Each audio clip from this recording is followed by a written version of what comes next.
మన ప్రభు అయిన యేసుక్రీస్తు నామములో మీకు మా శుభాభివందనములు.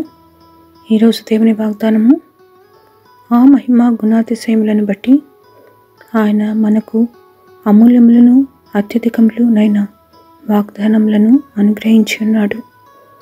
దురాశను అనుసరించుట వలన లోకమందున్న భ్రష్టత్వమును ఈ వాగ్దానముల మూలముగా మీరు తప్పించుకొని దేవ స్వభావమునందు పాలివారగునట్లు వాటిని అనుగ్రహించెను.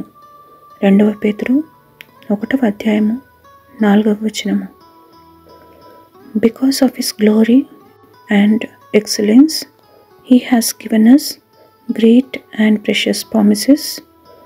These are the promises that enable you to share his divine nature and escape the world's corruption caused by human desires. 2 Peter chapter 1 verse 4. ప్రార్థన. ప్రేమగల తండ్రి, మరొక నూతన దినమునకై వందనాలు.